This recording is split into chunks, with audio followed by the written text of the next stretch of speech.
8:12 y bueno, abrimos el programa con la congresista Patricia Juárez Gallegos. Ella es vocera de la bancada de Fuerza Popular. Nos acompaña aquí en la cabina. Muy buenos días, Patricia. Gracias por estar con nosotros. En principio, queríamos pedirle su opinión sobre la decisión tomada por el Poder Judicial con relación a Betsy Chávez. El día de hoy ella llega a Lima, pero ha sido bastante claro, me parece, el juez en los sustentos que respaldan esta decisión. ¿Cuál es su opinión al respecto? En realidad es una resolución del juez que creo que a todos nos toca acatar. Efectivamente, el juez ha hecho una valoración de todos los actos que ha tenido la señora Betsy Chávez desde el momento en el que se produce el golpe y digamos, los intentos que tuvo ella de llegar inclusive a la Embajada de México, porque eso lo señala en la propia resolución, y algunos actos que significan obstruccionismo para el juez, ¿no? Los buenos tiempos llegan con los préstamos con garantía hipotecaria de rebajatuscuentas.com, con tasa desde 1.6%. Logra tu bienestar y el de tu familia ahora. Con base en eso, nosotros, tenemos que acatar las resoluciones. No siempre es agradable, por supuesto, que una persona vaya a prisión, pero los delitos que se le imputan a la señora Betsy Chávez son de la mayor relevancia, ¿no? En realidad, atentar contra el sistema democrático de un país y poner en vilo a 33 millones de personas no es poca cosa. Pero diría usted desde la lectura política de esta decisión, porque nos ha explicado, en efecto, hay que respetar la decisión judicial.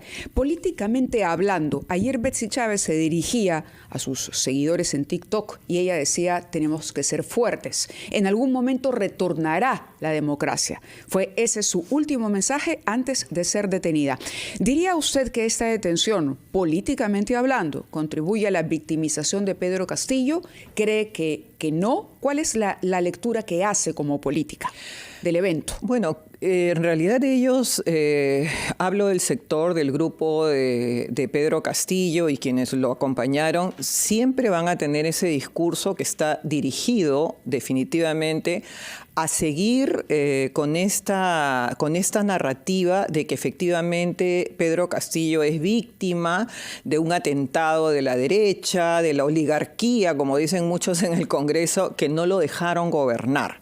Entonces, ellos no pueden retroceder sobre lo que ya ellos en todo momento han manifestado a sus seguidores. Entonces, parte del discurso de Betsy Chávez es ese, ¿no? Estamos siendo víctimas. Pero habló de algo más grave. Dijo, en algún momento retornará la democracia. Claro. Ella está negando que en este momento se viva en democracia en el Perú. Sí, en realidad es parte también de lo que la izquierda internacional maneja como una narrativa hacia muchos países y también al interior del país, ¿no? Eso es lo que realmente ellos transmiten a sus seguidores para que realmente la gente, los ciudadanos, algunos, piensen de que no estamos viviendo en una democracia a través de la sucesión presidencial que todos hemos visto que de acuerdo a la Constitución se ha tomado. Señora Juárez, permítanos ir por favor a una pausa, después de la cual quisiera preguntarle sobre uno de los componentes básicos de la democracia,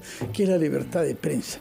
Y quisiera pedirle su opinión sobre el comportamiento que hemos visto de algunas personas allegadas, no sabemos quiénes son, a la señora Betsy Chávez, con los periodistas que estaban delante de la puerta, entre ellos nuestro colega Javier Rumichi, que fue víctima de un ataque con un perro Rottweiler y al que se le privó de su celular, que es un instrumento de trabajo.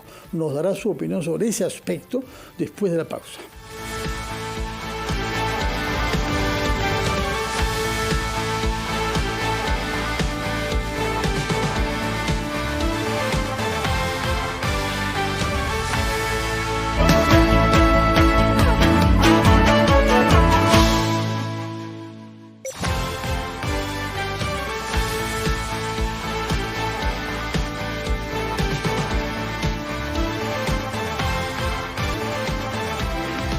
Estamos conversando con la señora Patricia Juárez, que es abogada por una parte y miembro de la bancada de Fuerza Popular por otra, que nos ha dado su punto de vista sobre el tema de fondo, que es la decisión judicial de imponer una prisión preventiva de 18 meses a la señora Betsy Chávez, que fuera primera ministra durante el golpe de Estado de Pedro Castillo. Pero fuera de ese tema de fondo, hay un aspecto que ha tenido que ver con los minutos anteriores a su detención el día de ayer, cuando ha permitido que salga gente de su domicilio en Tacna para atacar a periodistas de múltiples maneras, sustrayendo el celular de uno de ellos, nuestro compañero de trabajo Javier Rumiche, pero además utilizando a un perro de una raza peligrosa como es el Rottweiler para intimidar y para disuadir a los periodistas de hacer su trabajo. Su opinión sobre este tema, por favor. Bueno, es grave que esto ocurra, ¿no? Esto significa un intento de atacar a la prensa, porque finalmente lo que están haciendo simplemente es cumplir con su trabajo. Ya ha habido otros casos en el domicilio de la señora Betsy Chávez, en donde sus familiares también han hecho otro tipo de acciones, pero en realidad lo que ha ocurrido ayer es grave, ¿no? Porque finalmente uno nunca puede controlar a un animal de esas características y de esa raza que está entrenado en muchos de los casos para atacar y hasta para matar a alguna persona. Entonces, eso es gravísimo. Creo que la Fiscalía ya ha iniciado una investigación que tiene que tener resultados finalmente, ¿no? Porque no puede, digamos, impunemente pasar una cosa así que realmente es un atentado contra personas. Quería preguntarle también por las declaraciones que ha hecho la presidenta Dina Boluarte, que le ha sugerido a Fuerza Popular que retome el proyecto de adelanto de elecciones, esto luego de las declaraciones de Keiko Fujimori, que dijo que el tema se mantenía latente. Sí, la señora Boluarte ayer se ha expresado, digamos, mandando ese mensaje. Nosotros en Fuerza Popular, por lo menos siempre a partir de la Comisión de Constitución, hemos sostenido y mantenido el adelanto de elecciones, no solamente al 2024 como primero se planteó, sino inclusive se planteó la reconsideración para que pudiera adelantarse. En realidad creo que el mensaje debería dárselo pues a su bancada en el Congreso, ¿no? Pero porque nosotros por lo menos... ¿Cuál es la bancada de la presidenta? Bueno, no sé, pues tendría que tener una bancada para que su bancada pueda articular ese tipo de temas. Nosotros hemos hecho todo lo necesario en el Congreso y ahí están nuestras votaciones. Correcto, pero la señora Fujimori fue clara, dijo, eso no se ha enterrado. Ese es un tema que se mantiene latente. Y es a partir de eso que la presidenta dice, bueno, entonces que Fuerza Popular retome la discusión. Y esto ocurre poco después de que la presidenta afirmara que se quedaba ya hasta 2026. Dicen que en política no hay coincidencias. ¿Cómo leemos toda esta seguidilla de declaraciones de un lado y del otro? Bueno, en principio creo que es responsabilidad de los líderes políticos de salir a los medios, de expresar su voz cuando hay situaciones que están afectando directamente a los peruanos, como en el caso, por ejemplo, del dengue, de lo que está ocurriendo y sigue ocurriendo no solamente en el norte del país, sino también está ocurriendo acá en Lima, está ocurriendo en varias ciudades sobre el avance del dengue y de las muertes que está produciendo. A mérito de eso y de lo que ocurre con la inseguridad ciudadana, de lo que ocurre también, de lo que viene ocurriendo en el agro, porque nosotros tenemos congresistas casi en todas las regiones, excepto en el sur, y obviamente los congresistas nos alimentan de la información de lo que viene ocurriendo, por ejemplo, en el norte, lo que viene ocurriendo en el agro, los reclamos de los agricultores, es que los líderes políticos deben elevar su voz, y eso es lo que ha ocurrido. Al parecer, digamos, no ha sido bien tomado y la señora Boluarte responde con esto, ¿no? Porque, digamos, su mensaje también ha sido me quedo hasta el año 2026. Nosotros creemos que se debe respetar la sucesión constitucional, que se deben respetar los tiempos que la Constitución señale, pero también es cierto que el gobierno de la señora Boluarte tiene que enmendar rumbos. Lo cierto es que el gobierno de la señora Boluarte no ha establecido cuáles son sus objetivos estratégicos. Si no enmienda rumbo, ¿se podría dar un contexto en el que el tema de adelanto de elecciones volviera a ocupar la agenda parlamentaria? ¿Y se podría conseguir consensos para el adelanto de elecciones siempre puede volver a partir de la siguiente legislatura, porque no se puede presentar un mismo tema que ya ha sido debatido, aprobado, votado y rechazado dentro de la misma legislatura. O sea, podría volver a presentarse ahora en julio, que comienza la siguiente legislatura. Pero también es cierto que el debate ha sido intenso, de varias semanas, ha sido un debate desgastante inclusive y que no ha logrado consensos. Se requiere una votación importante y por más que en su momento, digamos, volvimos con el tema muchas veces, no una, varias veces como Comisión de Constitución, no logramos hacerlo. Nunca está cerrada la puerta. Cambiaron la fecha, entre tanto. Se había votado una primera vez. Sí, es cierto que se había votado. Ustedes cambiaron al 23, lo cual hizo que se pierda soga y cabra. Se presentó una reconsideración y la reconsideración tiene que tener más de 66 votos.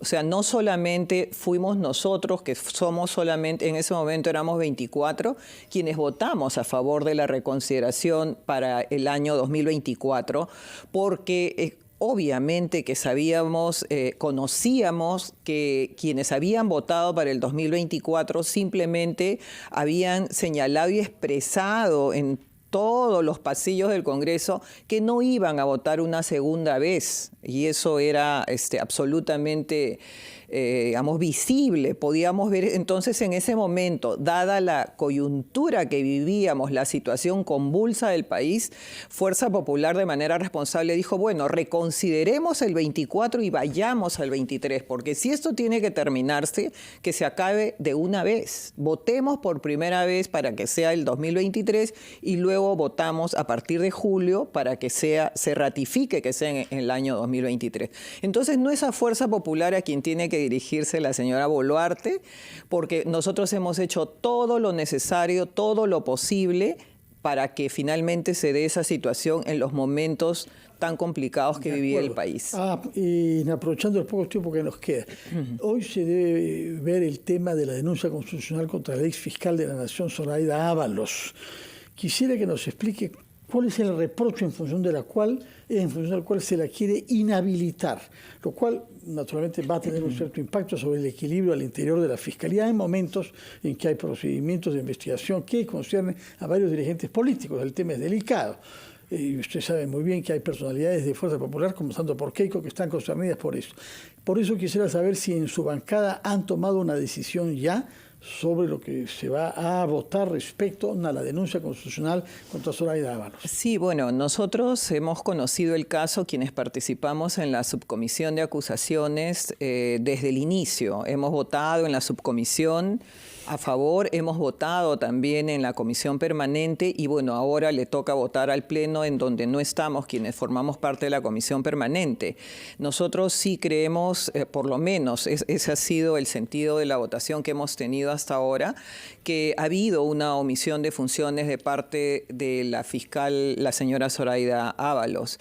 En realidad lo que ella no pudo hacer finalmente lo hizo el fiscal que la sucedió y luego después la señora Benavides pudo inclusive denunciar constitucionalmente al presidente Castillo. Entonces sí creemos que hubo una falta de voluntad para ejercer, digamos, el encargo tan importante de representar a los peruanos, digamos, como fiscal de la nación, ¿no? Entonces, lo que se le reprocha es interpretar el artículo 117 de nuestra Constitución de una manera diferente a la que usted quisiera. No como yo quisiera. Usted y quienes votan por Claro, por yo soy una simple congresista. Ha sido presidenta, no más que simple, tampoco tanta falta modestia. Usted ha sido presidenta de la Comisión de Constitución es una voz que cuenta en materia constitucional en su bancada, me parece. Bueno, en realidad sí, lo que nosotros hemos evaluado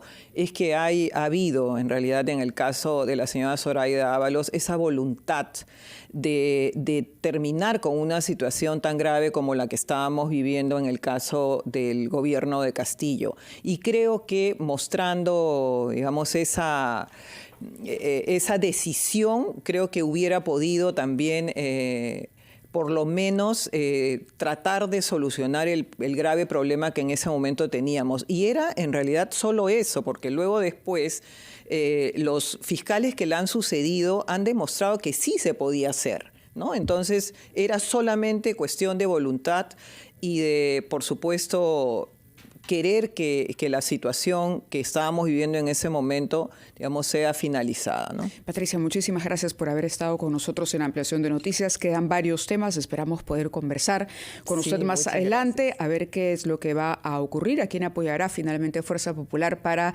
la mesa directiva, el tema de la bicameralidad. En fin, el tiempo gana, pero le agradecemos que haya estado esta mañana con nosotros. Muy buenos días. 8:33 de la mañana, hacemos una breve pausa, pero continuamos aquí en Ampliación de Noticias en RPP, la voz de todo el Perú.